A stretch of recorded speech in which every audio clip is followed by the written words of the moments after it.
Partout dans le monde, plusieurs gouvernements travaillent à élaborer des lois qui limitent, contrôlent et scrutent de plus en plus notre utilisation numérique. Même Yann et Frank, on n'y a pas échappé. Durant la pandémie ou la guerre en Ukraine, certaines vidéos du podcast ont été supprimées par certaines plateformes majeures telles que YouTube ou Spotify par peur de subir des pressions de nos gouvernements. Comme si c'était pas assez, on peut même pas faire confiance à nos institutions afin de sécuriser nos informations personnelles. Les fraudeurs sont de plus en plus créatifs dans leurs moyens de nous dérober de l'info. On a tous eu un courriel louche, un appel téléphonique douteux ou un texto qui nous offre un montant d'argent ou l'emploi de nos rêves. C'est pour toutes ces raisons que Yann et Frank est fier de s'associer à NordVPN, la solution qui permet de vous protéger. NordVPN peut s'occuper de votre protection en ligne et échapper à la censure. En vous connectant à un serveur NordVPN pour accéder à Internet, vous chiffrez toute votre activité en ligne pour protéger votre confidentialité et contourner les géorestrictions en changeant d'adresse IP de façon simple et rapide. Autre avantage, grâce à sa protection anti-menace, NordVPN bloque automatiquement les sites malveillants comme les sites de phishing ou les fausses boutiques en ligne. En allant sur le lien nordvpn.com/Yann et Frank et en utilisant le code promo Yann et Frank, vous obtenez 4 mois de plus sur un abonnement de 2 ans. Verrouillez votre vie numérique et ayez une tranquillité d'esprit et sans risque grâce à la garantie de remboursement de 30 jours de NordVPN.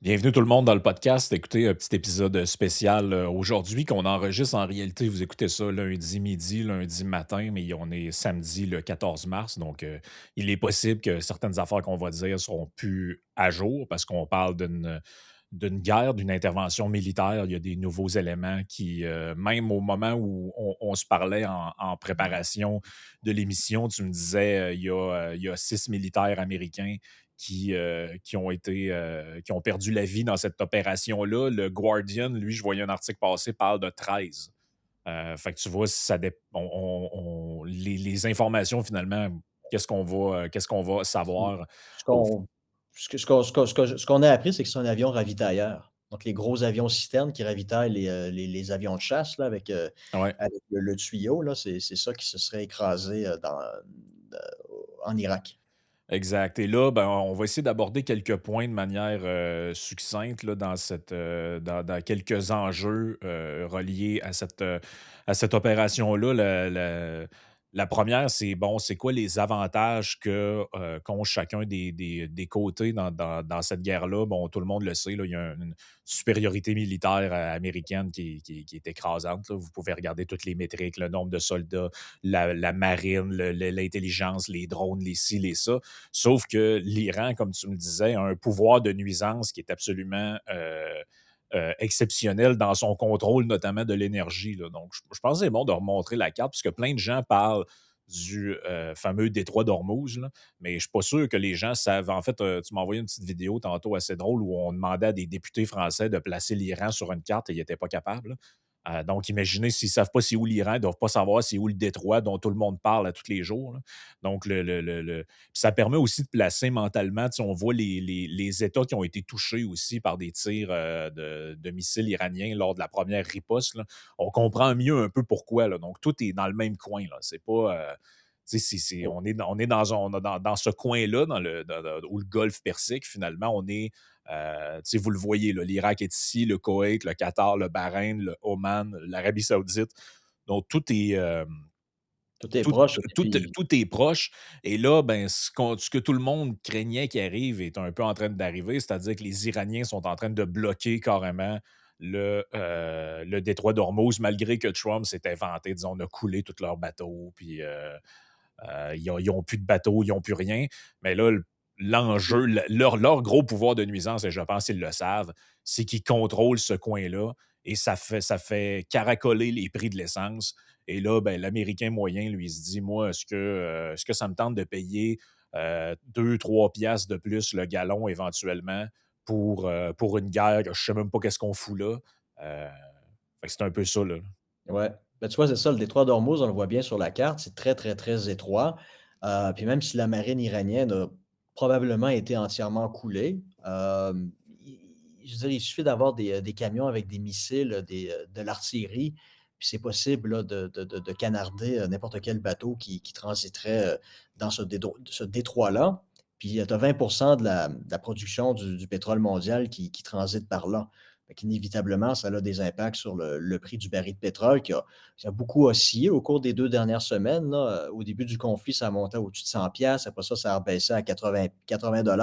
Quand j'ai regardé ce matin, c'est à 99 on va dire 100, ce qui est une hausse là vraiment significative par rapport aux derniers mois parce que continue une hausse d'à peu près 35-40 pour le prix du baril de pétrole.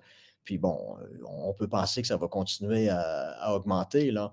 Ça, c'est le premier pouvoir de nuisance, des Iraniens. C'est sûr, les Américains peuvent contrebalancer ce pouvoir de nuisance-là en augmentant eux-mêmes leur production, parce que les Américains, c'est le plus grand pays, producteur de pétrole. On sait aussi que le Canada, elle a augmenté sa production. Donc l'idée, c'est de compenser pour le manque, qui proviendrait du Moyen-Orient. La Mais Russie aussi, hein, qui commence quasiment à être réhabilitée par la porte d'en arrière parce que là, on est rendu sur un nouveau conflit, là. c'est ça, mais tu Donc sais, c'est Vladimir Poutine aussi qui est crampé par rapport à ce conflit-là, parce que lui, pour équilibrer son budget, il faut que le prix du baril de pétrole se vende à peu près entre 65 et 70 Il a mmh, besoin de vendre du pétrole pour financer sa guerre en Ukraine. Puis les projections de cette année, puis des 2 prochaines années, c'est un déficit budgétaire en Russie, ce qui l'a forcé l'automne dernier à augmenter la TVA de 20 à 22. Donc ça, pour la population, c'est quelque chose qui va mal passer. Ils vont avoir moins d'argent dans leur poche. Puis là, soudainement, Trump, il a fait cette espèce de cadeau-là. Maintenant, il va être capable de vendre son pétrole à 100 pièces le baril. Fait qu'il n'y a plus de problème de liquidité pour équilibrer son budget puis à financer sa guerre, en Ukraine. Ça, c'est le premier élément de nuisance qui est à la disposition de l'Iran. Puis si le conflit perdure, ben, inévitablement, ça va jouer en leur faveur. Parce que moi, je dis, plus le conflit va perdurer, plus ça va être en faveur des mollahs. Parce que le consommateur américain moyen ne va pas accepter, comme tu le dis, là, de commencer à payer son gallon plus cher pour financer une guerre qui, somme toute, les concerne peu. Puis je pense qu'il n'y a pas de comparaison possible entre cette guerre-là, puis l'invasion de l'Afghanistan en 2001, puis de l'Irak en 2003. Parce qu'à ce moment-là, les Américains avaient été attaqués. Il y a 4 000 personnes qui sont mortes le 11 septembre 2001. Fait qu'il y avait un désir de vengeance, de mmh. revanche, ce qui permettait aux Américains d'accepter de faire des sacrifices parce qu'à leurs yeux, à eux, ça en valait la peine. Il fallait punir les talibans puis les gens qui les avaient soutenus. Ouais, Le puis il y problème, avait c'est un que l'Iran n'a pas historique attaqué aussi les avec États-Unis. Saddam Hussein. Il y avait un historique avec Saddam Hussein aussi, l'invasion du Koweït, puis tout ça dans le cas de l'Irak, là. Les gens avaient il y avait comme un imaginaire qui remontait même au père Bush relié à ça, là. Fait que, tu sais, C'est ça. Donc c'était comme il y une avait idée un un peu. antécédent, là. C'est ça, il y avait comme une idée d'un coït interrompu en Ouais, 91. Donc, exact. on aurait dû le déposer, puis on ne l'a pas fait. Maintenant, c'est le temps de prendre notre revanche. Ça permettait aux Américains d'accepter de faire des sacrifices financiers, mais aussi en termes de soldats qui allaient mourir sur le champ de bataille. Dans le cas du conflit actuel, l'Iran n'a pas attaqué les États-Unis. Donc, pour l'électeur américain moyen, pourquoi est-ce qu'on s'en prend aux Iraniens? Oui, c'est un régime, une théocratie, c'est un régime absolument dégueulasse, mais en quoi est-ce que ça les concerne personnellement? Absolument pas. Donc déjà, au début de l'intervention, tu avais la moitié des Américains, selon les sondages, qui étaient favorables à l'intervention américaine, dans la région. Donc déjà, à la base, l'appui pour la mission aux États-Unis, elle est extrêmement faible. Ajoutons à cela, possiblement la hausse des prix, de l'essence à la consommation qui va entamer encore plus l'appui pour cette mission-là. Et puis, il ne faut pas oublier, là, on l'a dit, des soldats qui sont décédés dans l'écrasement de cet avion citerne-là. Est-ce que c'est 6? Est-ce que c'est 13? Je te Donc, rajouterai, Jean-François, un élément que peu de gens, amènent, là, mais je vais vous montrer quelque chose à l'écran, là. Je l'ai déjà dit, mais ça vaut la peine de se le remettre. Si vous allez sur la firme Gallup, donc qui est l'équivalent de Léger pour les États-Unis, si tu veux, ils mesurent le taux d'approbation des présidents, dans la société américaine. Regardez bien les chiffres de George W. Bush en 2001-2002. ah oui, c'était presque 100. Donc 90. 90 Oui, de trop d'approbation. Un président, là, peut probablement déclencher la Troisième Guerre mondiale avec ce genre de taux d'approbation. Bon, ça s'est mal terminé à 34, là, mais ce que je veux dire, c'est que Trump n'a pas ces coudées-là. non. 0, 0, 0. Là. En fait, le taux d'approbation de Trump est aux alentours de 38-40. exactement. Des fois un peu moins, des fois un peu plus selon les sondages. Mais tout ça pour dire que, regardez, là, même ça s'éternise, mais aller même jusqu'à 2003, 2004 encore, il est toujours au-dessus de 60 de taux d'approbation avec un sommet à 90. Ça veut dire que les Américains étaient massivement ralliés, autant démocrates que républicains, derrière leur président, derrière le drapeau. Ils supportaient ce qui se passait pour les raisons que tu as nommées, là. Mais là, on n'est pas là, là. Trump, il Non, bénéficie absolument pas de ce capital de sympathie-là. non. Absolument Donc, pas, là. il y a le risque que ce capital de sympathie, cet appui pour, l'intervention diminue encore davantage au cours des prochaines semaines, si ça a l'air à perdurer. Si les prix des conso de l'essence, augmentent à la pompe. Aussi, tu as le risque, parce que le véritable pouvoir de nuisance des Iraniens, c'est pas par leur force armée conventionnelle, mais c'est par l'appel au djihad. Donc, ajoutons la possibilité puis ils l'ont fait là, des appels ils ont lancé des appels au djihad aux islamistes dans les sociétés occidentales, notamment aux États-Unis, pour poser des attentats terroristes.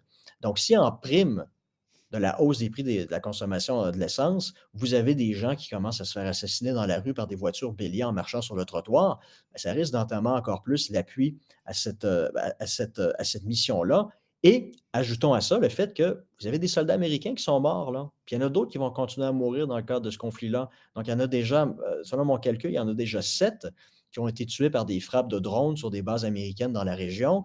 Il faut ajouter à ça les 6 ou 13 aviateurs qui sont décédés dans l'écrasement de l'avion citerne.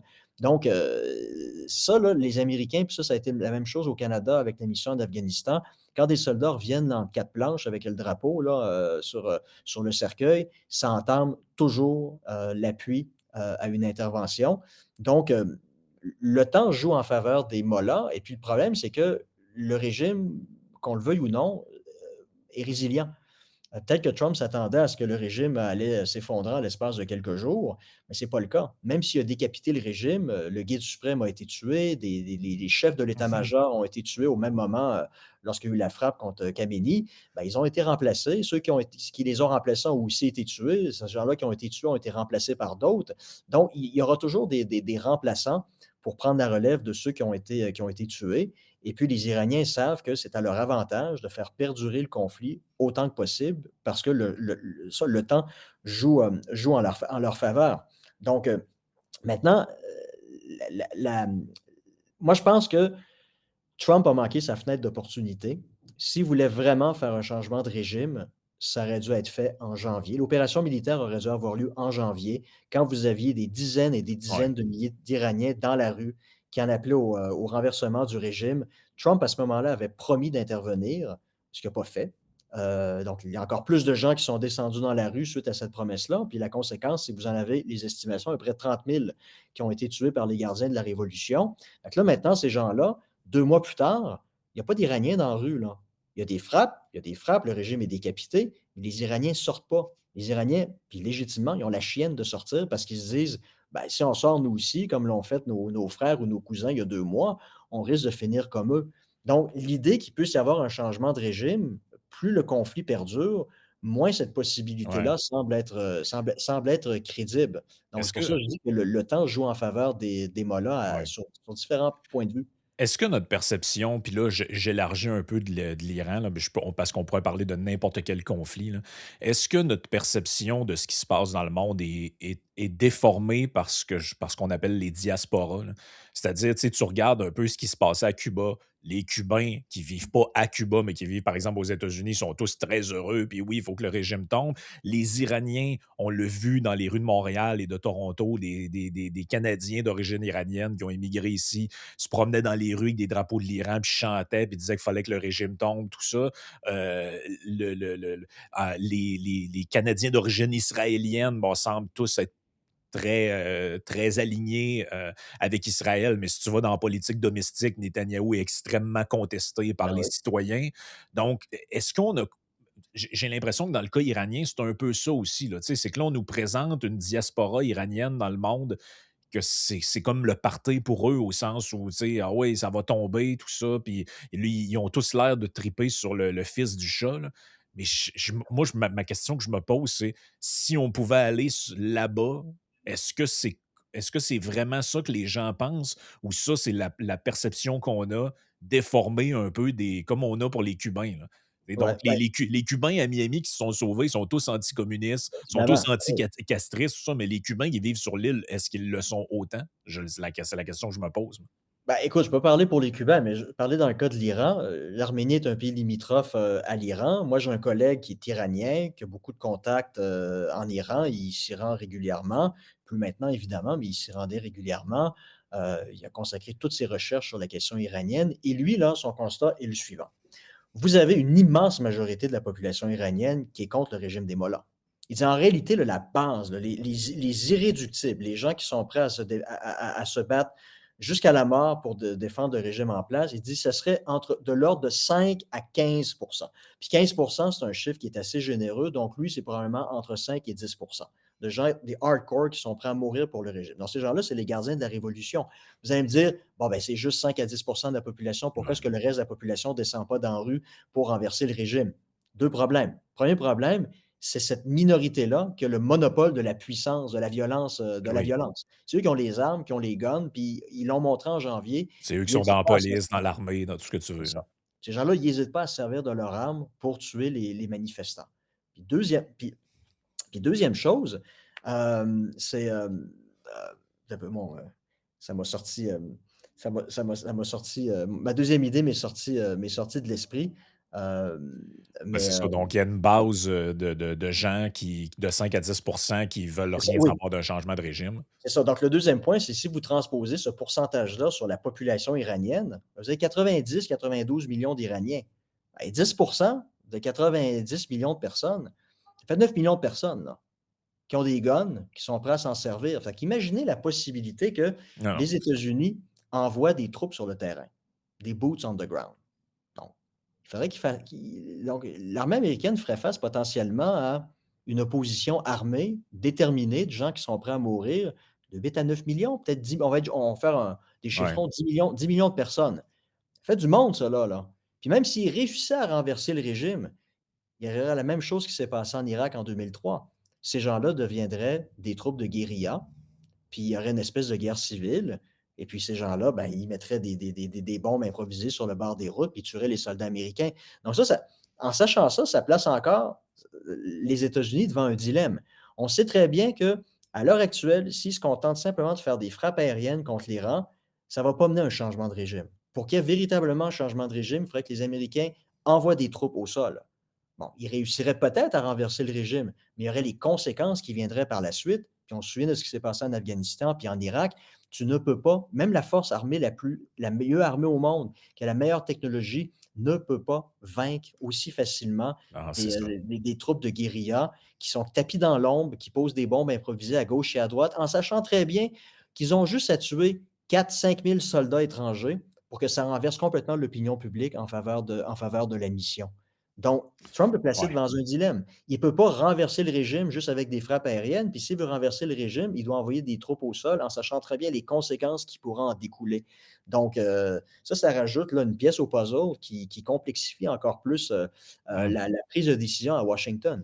Puis moi, encore une fois, j'ai l'impression que dans l'esprit des Américains, suite aux frappes aériennes, ils avaient probablement l'impression que le régime allait tomber assez rapidement. Ben, c'est ce Là, qu'on ils se leur rendent a compte vendu aussi, là. c'est ça. Puis là, ils se rendent compte que c'est pas le cas.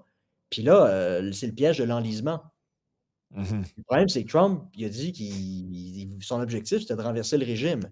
Donc s'il se retire sans avoir renversé le régime, il va avoir l'air d'un gars qui recule, qui est pas capable de tenir ses promesses, puis on connaît le type. C'est quelque chose qui aura peut-être de la difficulté Ouais, ouais, à ouais, ouais. accepter. Puis là, on s'approche en plus dangereusement des midterms.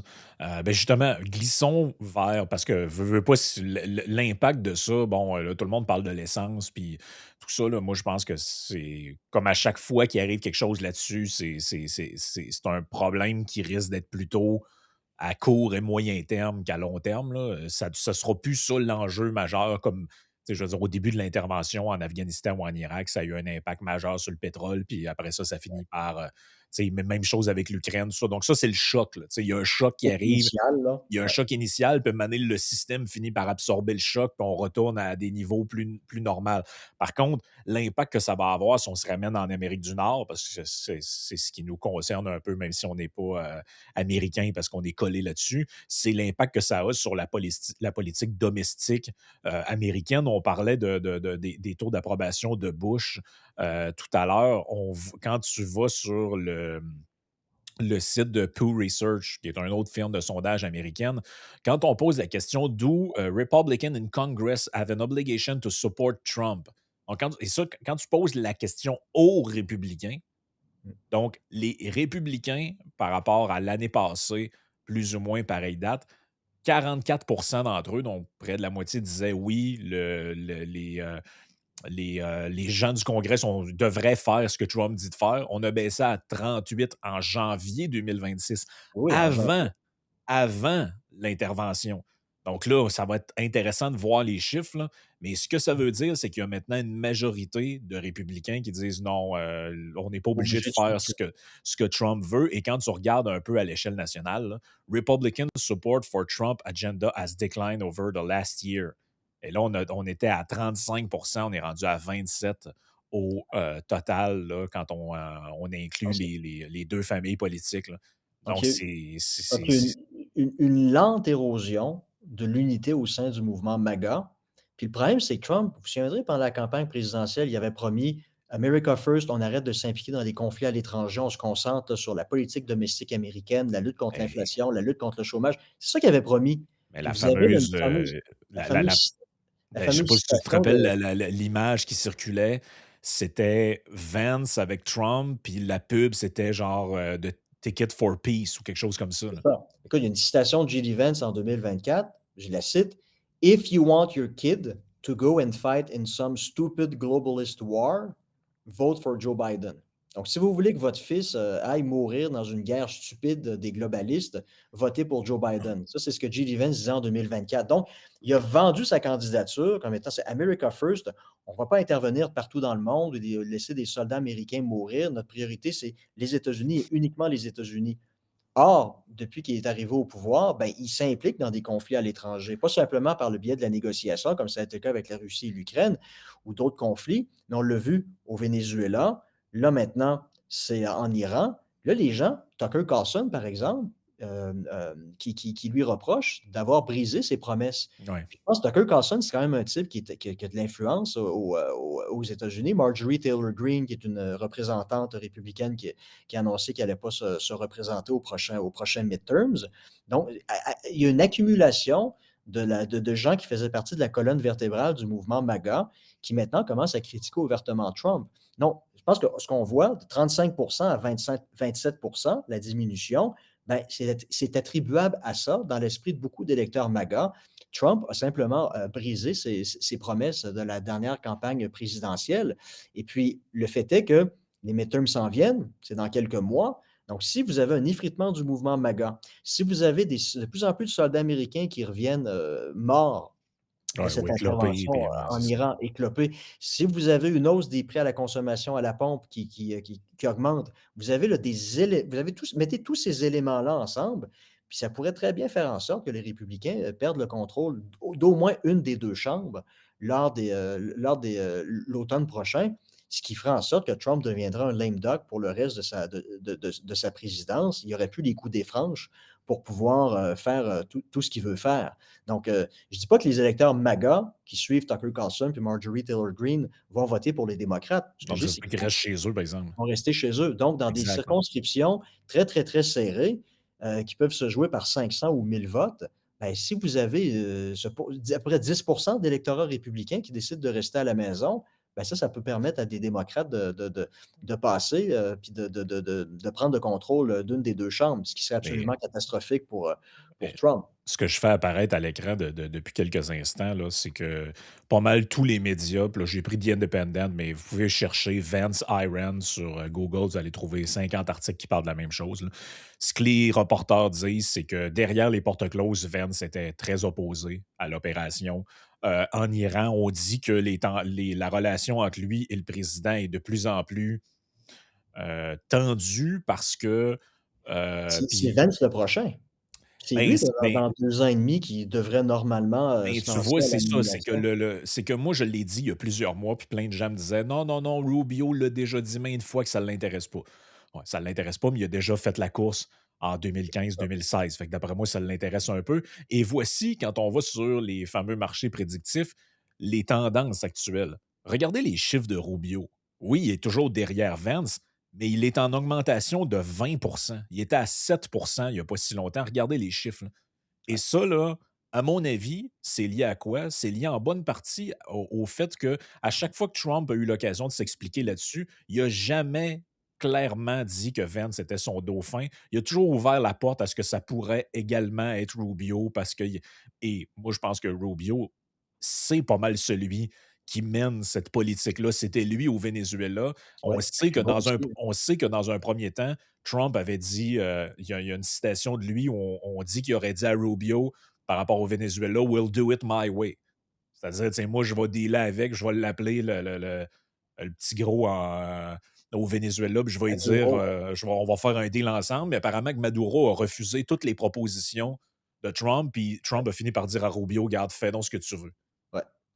Mais Non, ça, c'est ce que ça veut dire, ça, là, c'est que quand tu parles de déchirement de la base, là, c'est que les 2 factions, moi, je pense, sont bien incarnées ici par Vance et Rubio, là. Rubio est en train de prendre le rôle un peu du warmonger là-dedans et mmh, Vance essaie de se distancer pour Vance, garder la ligne de: «Non, non, America first. America first, Pas moi, le fait j'étais non, contre oui, ça, moi, je l'ai dit dans le bureau et si c'est moi qui prends la place, il y en aura pas de ça, c'est terminé». c'est ça. Donc il pourrait réconcilier la division actuelle au sein du mouvement MAGA. Écoute, c'est des politiciens, là. Et c'est sûr qu'ils vont tous dire qu'ils appuient Trump à 100 qu'ils Ah sont oui. derrière lui, là. En réalité, écoute, c'est des politiciens, là. Tous les politiciens pensent à prochaine élection. Puis Vance, il voit ça venir, puis normalement, ça devrait être lui, le successeur, désigné, pour la prochaine, campagne présidentielle. Mais là, il voit Rubio en train de lui souffler dans le cou. Donc oui, oui, non, je pense que c'est ce qui se passe à la Maison-Blanche, ces types-là, ils sont unis. C'est une unité simplement de façade, mais en réalité, ils commencent à aiguiser les couteaux puis à se préparer pour la prochaine présidentielle. Ah, puis Et pour ceux qui ont des arguments du genre: «Ouais, mais franchement, Vance, c'est le vice-président de Trump». Ouais, allez parler de ça à Mike Pence, voir comment ça c'est s'est ça. terminé, ses relations avec Trump. Trump hésitera absolument à aucun moment s'il sent que Vance lui manque de fidélité et le trahit sur certains enjeux. Il va le démolir publiquement de toutes les manières possibles, Little Vance, puis, creepy, tu sais, ça va être ça, là, Il va ça va sortir les insultes, mais il peut pas se débarrasser de Vance. Il est pogné avec. Par contre, il peut se débarrasser de Rubio, comme il s'est débarrassé de plusieurs de ses anciens ministres lors de son 1er mandat. Mais Vance, il est pogné avec, comme il était pogné avec Pence jusqu'en janvier 2021, là. Mais exact. ça rentre dans l'équation. Puis pour le mouvement MAGA, ce qui se passe en ce moment, c'est déterminant parce qu'ils sont en train là, de semer les graines de ce qui va arriver lors des prochains midterms. Et le dernier point, peut-être que je pense qu'on en a parce qu'on parle de la division de la base, MAGA, puis il y a quelque chose qu'on n'a pas mentionné, mais qui est comme l'éléphant dans la pièce, c'est la question d'Israël. C'est de plus en plus quelque chose puis tu sais, avant, c'était pas quelque chose qu'on entendait beaucoup dans les milieux républicains au sens où, autant les républicains que les démocrates, c'était quasi unanime quand tu regardais les Oui, sondages, c'était Israël est notre seul allié au Moyen-Orient. C'est un pays démocratique. Il faut qu'on. En plus, il y a une diaspora très importante de Juifs à New York, un en lobby Californie. extrêmement puissant aux États-Unis qui Exact, exact. finance Sauf, allègrement les 2 partis aussi, là. sauf que là, on est vraiment rentré dans un ère où les discussions qu'on pouvait entendre en France, notamment sur pourquoi la France est toujours alignée sur Israël, puis on reprochait au président de la République d'aller au dîner du CRIF, puis ce genre de trucs-là. Là, on commence à entendre les mêmes affaires pour les États-Unis. Il y a plusieurs, tu as parlé de Tucker Carlson tantôt, mais il y en a d'autres, Megyn Kelly, d'autres qui commencent à dire est-ce que la politique étrangère des États-Unis, c'est la politique étrangère des États-Unis ou c'est celle de d'Israël. l'État d'Israël parce qu'on comprend l'intérêt d'Israël dans l'opération qui a eu lieu. On comprend mal celle des États-Unis et là, ça donne lieu à toutes sortes de mimes qui circulent où, tu Ouais, sais, là, finalement, Trump est passé de la marionnette de Poutine à la marionnette de de Netanyahou, là. Netanyahou. Mais bref, c'est quoi ton analyse un peu de tout ça? En fait, c'est vrai des 2 côtés. Souviens-toi, lorsque Kamala Harris, devait choisir son candidat à la vice-présidence, selon ses propres dires, elle aurait voulu que ce soit, Shapiro, de Ouais, Pennsylvanie. Josh, ouais. Puis, bon, ben, ce qu'elle a dit par la suite, c'est que, ben, j'ai pas pu le choisir parce qu'il y aurait eu une contre-réaction, au sein du parti, anti-sioniste. Ouais, Donc, il y aurait pu avoir une la gang à Mamdani et compagnie, là. c'est ça, il aurait pu y avoir une division au sein du mouvement démocrate, donc c'est la raison pour laquelle elle a choisi, l'autre là du Minnesota Ouais, dont on a déjà oublié Tampa le nom Tim. là. C'est ça, Tim Tim. Donc là, ce qui est en train de se produire, c'est la même chose au sein du Parti républicain. Vous avez des gens à l'intérieur du Parti républicain qui commencent à tenir des propos antisionistes, puis à poser ouvertement la question: «Est-ce que les États-Unis ont une politique étrangère indépendante qui est la leur, ou est-ce qu'elle n'est pas maintenant la remorque de celle de Netanyahou?» Puis, le fait que Jared Kushner, le gendre de Trump, soit juif, fasse partie de sa garde rapprochée, ben, il y a beaucoup de gens qui commencent à dire: «En réalité, c'est lui qui tire les véritables Ouais, ficelles». ouais, ouais. C'est lui qui dit à beau papa: «Tu dois appuyer l'État d'Israël pour X ou Y raison, c'est la bonne chose à faire». C'est un peu mal connaître Trump, par contre. Je suis pas sûr qu'il y a grand monde qui peut lui dire quoi faire dans la vie, là. Non, mais c'est quand Heu, même un type qui a toujours fait de la famille, la cellule familiale, quelque chose oui, de oui, non, c'est sacré. clair qu'il y a une influence, mais tu sais, je pense que les gens qui partent un peu du principe que Trump décide de rien, qu'il est la Ah marionnette non. de quelqu'un, vous connaissez mal le personnage, là. Non, mais il y a quand même quelqu'un qui est très proche des mouvements sionistes, son genre en l'occurrence, qui lui chuchote dans l'oreille à tous les jours, là. Donc inévitablement, ça peut avoir une influence sur Ouais. sa prise Mais de il y a eu une décision. autre de ses filles qui est, mariée avec un musulman, je pense que c'est Tiffany, et lui a été, très actif à rallier des lobbies, musulmans à la candidature de Trump, là. C'est Fait ça, que au tu sais, ça joue. Minnesota, au Michigan, dans Ouais, des c'est ça, États donc dont j'ai pas parlé. ça joue dans les 2. Tu sais, fait qu'est-ce qu'on peut penser à partir de là? Est-ce qu'il est sous il est moi, je pense que c'est du racolage communautaire, en fait, là, c'est qu'il se Ah oui, sert mon opinion cynique là-dessus, c'est que Trump se sert de ce qu'il y a dans sa famille pour aller racoler toutes les à gauche et communautés à droite. possibles, là. Oh oui. Oh oui, non, il est Heu, très habile pour ça, là. Mais il en reste pas moins qu'il se dégage l'impression au sein ouais, du mouvement républicain que vous avez un élément, une cinquième colonne sioniste à la Maison-Blanche qui tire toutes les ficelles. Puis ça, ben, inévitablement, ça entretient, l'équivalent de ce qui s'est produit avec, la volonté de Kamala Harris de nommer, Shapiro comme son candidat à la vice-présidence, mmh il y a 1 an et demi. Donc, oui, les langues commencent à se délier, puis on le voit sur les réseaux sociaux. Tu sais que regarde, on dit des choses, par exemple, si on appuie, Trump sur, certains aspects de sa politique étrangère, on se fait critiquer. «Vous êtes des agents sionistes, le Mossad vous paye». Ouais, ouais, c'est ça. Ben, c'est ça, les langues se délient, puis il y a des choses qu'on n'osait pas dire il y a 5 ans, que les gens commencent à dire ouvertement, puis ça, ben, ça inévitablement, ça a un impact sur l'opinion publique, surtout au sein du mouvement MAGA. Encore une fois, cette lente érosion qui a commencé au cours de la dernière année, qui risque fort probablement de s'accélérer jusqu'aux midterms. Puis ça, pour les républicains, ça peut être extrêmement catastrophique. Puis Ouais. j'ajouterais quelque chose. Je pense que c'est important de dire une chose. Il y a beaucoup de gens qui nous écoutent, qui, qui se moquent beaucoup des gens sur d'autres réseaux, des journalistes plus conventionnels, qui les accusent d'avoir un TDS, hein, le Trump Derangement Syndrome. Hein, tout Ouais. ce que Trump fait, c'est de la merde, c'est pas bon, il faut le critiquer pour ça. Mais le problème, c'est que, comme je disais à mon entrevue avec Stéphane Bureau, l'autre l'autre extrême du spectre de l'autisme politique, vous avez le TWS, le Trump Worship Syndrome. Les Oh, il gens fait rien de prient, mal. il fait rien de mal, c'est le Dieu incarné, puis Ouais, si il y a on un ose plan. commencer à critiquer Trump, hey là, c'est inacceptable, puis on a nous-mêmes un TDS. Ouais, ouais. Le problème, là, je pense que si on veut faire un travail d'analyse sérieux, on souffre ni d'un TDS ou d'un TWS, on fait d'analyse objective, on regarde les événements, puis on essaie d'analyser les conséquences que ça peut avoir. Puis dans certains cas, Trump peut donner l'impression de faire la bonne chose, puis dans d'autres cas, il peut donner l'impression de faire des choses qui vont avoir plus de conséquences négatives sur le monde ou sur le reste de sa présidence. Fait que je pense que c'est important là, de mettre les choses au clair. Là. On n'a pas de parti pris. Puis si on veut se vanter comme on le fait, de faire des analyses politiques qui sont objectives, ben, il faut accepter que des fois, on va faire plaisir à certaines personnes qui nous écoutent, puis d'autres fois, on leur fera pas plaisir. Mais je pense qu'il faut sortir là, de cette logique-là, parce que les gens qui pensent que Trump, là, c'est le Dieu incarné, puis que tout ce qu'il fait, c'est la meilleure invention depuis le pain tranché, là, Ben, ils c'est sont pas mieux que l'inverse, là, que c'est ceux qui l'équivalent critiquent. du TDS. C'est exactement le même Ouais, problème. Fait que s'il vous plaît, sortez de cet extrême-là, puis acceptez là, de considérer les événements pour ce ouais. qu'ils sont, puis d'analyser, vous aussi, froidement, les conséquences que des gestes politiques que les politiciens, peuvent poser.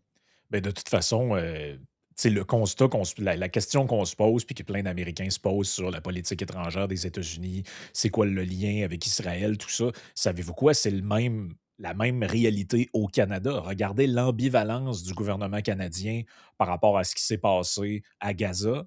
Donc, une journée, ils écrivent qu'Israël a le droit de se défendre. Le lendemain, il y en a qui parlent de génocide. Le surlendemain, on dit que le faut condamner le Hamas. Juste après ça, on dit que la Palestine a le droit à s'autodéterminer. Tu sais, si on souffle en permanence le chaud et le froid, pourquoi? Parce qu'il y a deux communautés relativement puissantes et nombreuses qui tirent chacun sur une manche du gouvernant. Puis je pense que dans la réaction de Carney, peu de gens l'ont noté par rapport à l'Iran, mais c'est encore exactement ça qui est Oui, en jeu. Son premier réflexe, c'est celui de la politique plus traditionnelle, c'est qu'il est allé dire, en gros, on supporte ce qui s'est passé, on supporte nos alliés, on supporte Israël, tout ça. Le lendemain, il s'est caché. Puis le surlendemain, il est allé dire non, non, non, c'est contre la loi, le droit contre le droit international. international, ouais. Le- Condamné, puis la on journée d'après, il a dit on n'exclut pas d'intervenir. Puis l'autre journée d'après, il a dit jamais on va participer à ça. Mais ça, c'est pourquoi il fait ça de même? C'est parce qu'il est fou, parce qu'il est nono? Ben non. Parce que je pense qu'il essaie de ne pas c'est déplaire à parce que deux c'est un lobbies politicien. différents. Ben, Parce c'est que ça. c'est un politicien. Les Puis politiciens, puis souvent, dans n'ont sa pas de principe. coalition du Parti libéral, on en avait déjà parlé, au Parti libéral du Canada, tu as des gens qui sont très sionistes, très pro-Israël, puis tu as des gens qui sont limite pro-Iran ou pro-Hamas, là. Pro-palestinien. Tu sais, Ouais, c'est ça. pro-palestinien, là, tu sais. Fait Oui, que oui. c'est ça la réalité, là. Oui. Il est obligé de composer avec ça, puis s'il veut pas que sa coalition pète, avec des gens qui partent de tous bords, tous côtés, ben, il est obligé de souffler le chaud et le C'est chaud froid, et d'essayer de froid. couper la Oui. poire en 2 puis de dire que non, c'est pas ci, puis c'est peut-être un peu ça. Puis mais Mais c'est la c'est un politicien, il veut rallier le plus grand nombre de gens possible, ben, pas conserver sa majorité, mais il est à la recherche d'une majorité. C'est pas en commençant à être divisif qu'il va être en mesure de l'obtenir, là. Donc, c'est voilà, mais c'est l'influence des lobbies de la politique étrangère dans à peu près tous les pays en Occident. On le voit en France, une minorité musulmane toujours de plus en plus, importante dans le pays. C'est quoi la conséquence de ça? Ben, vous avez un parti politique qui, rallie quoi? Entre 10 et 15 de l'électorat lorsqu'il y a des élections ouais, présidentielles, qui est rendu qui ouvertement islamo-gauchiste, là. oui, oui, c'est ça. Pourquoi? Parce que, écoute, il y a une clientèle électorale qui est là. Ah oui, Il y a un poids électoral très significatif, puis ça permet à des gens, des politiciens de gagner leur vie. Ben, ils vont souffler sur les braises de cette intolérance-là, de ce mouvement antisioniste pour plaire à ces individus-là qui exact. vont leur permettre d'obtenir des sièges. Donc, on est en train de voir la même chose se reproduire aux États-Unis, peut-être à plus petite échelle qu'en France, évidemment, mais au Canada, on voit exactement la même situation se produire. Dans les rues de Montréal, vous avez des manifestations pro-Israël, puis le lendemain, des manifestations pro-Palestine, puis Ouais. on se rend compte que dans certains cas, malheureusement, ces protestations-là, ces manifestations-là ne sont pas les plus pacifiques du monde non plus.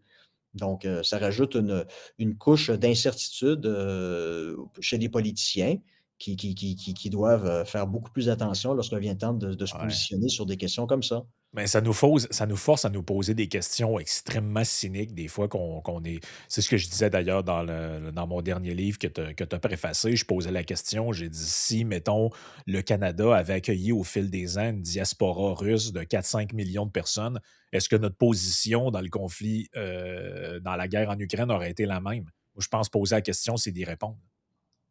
Il y aurait eu Effectivement. certainement eu une neutralité, plus élevée. On aurait essayé de souffler plus le chaud et le froid, puis il y aurait pas eu tous ces politiciens avec les petits drapeaux de l'Ukraine dans leur Oui. nom, là. Vous pouvez être net sûr, là. Comme tu as pas une grosse diaspora russe, mais tu as une diaspora ukrainienne d'à peu près 2 millions de Canadiens. Quoi, sur 40 millions de Canadiens, vous avez fait le calcul en termes de poids électoral, ce que ça représente. C'est pas étonnant que tant les libéraux que les conservateurs, que les néo-démocrates puis les bloquistes ont exactement la même position. Parce que là, ils n'ont pas à souffler sur le chaud et le froid, il y a juste le chaud. Il y a pas de froid parce qu'il y a pas de minorité russe significative, au Mmh. pays comme c'est le cas avec la minorité ukrainienne. Donc, tu sais, il y a un élément, j'en avais déjà discuté avec, tu sais, avec Jocelyn à mon podcast. La prise en otage des politiques étrangères par des diasporas, c'est de plus en plus significatif dans les sociétés occidentales et ça fait en sorte que maintenant les pays comme le Canada, les États-Unis, la France, nommez-les, sont plus nécessairement en mesure de prendre des décisions dans leur meilleur intérêt national.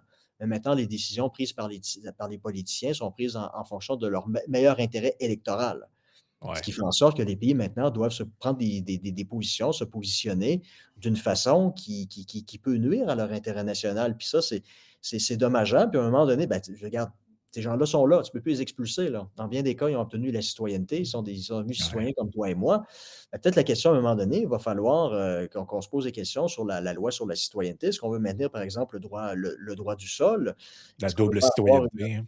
est-ce qu'on peut permettre la double citoyenneté? Beaucoup de pays, regarde, le Kazakhstan, là où je suis depuis 10 ans, n'accepte pas la double citoyenneté. Pourquoi? Pour justement empêcher l'influence russe sur la prise de décision Ouais, c'est politique. ça.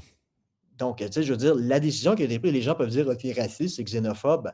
Ben, en réalité, c'est en fonction du meilleur intérêt national. Parce que les gens qui prennent des décisions, ils ont un seul passeport, il y a une seule citoyenneté. Puis dans l'éventualité d'une guerre, on sait qu'ils ne vont pas prendre parti puis voter en fonction des intérêts du pays contre lequel on est en guerre.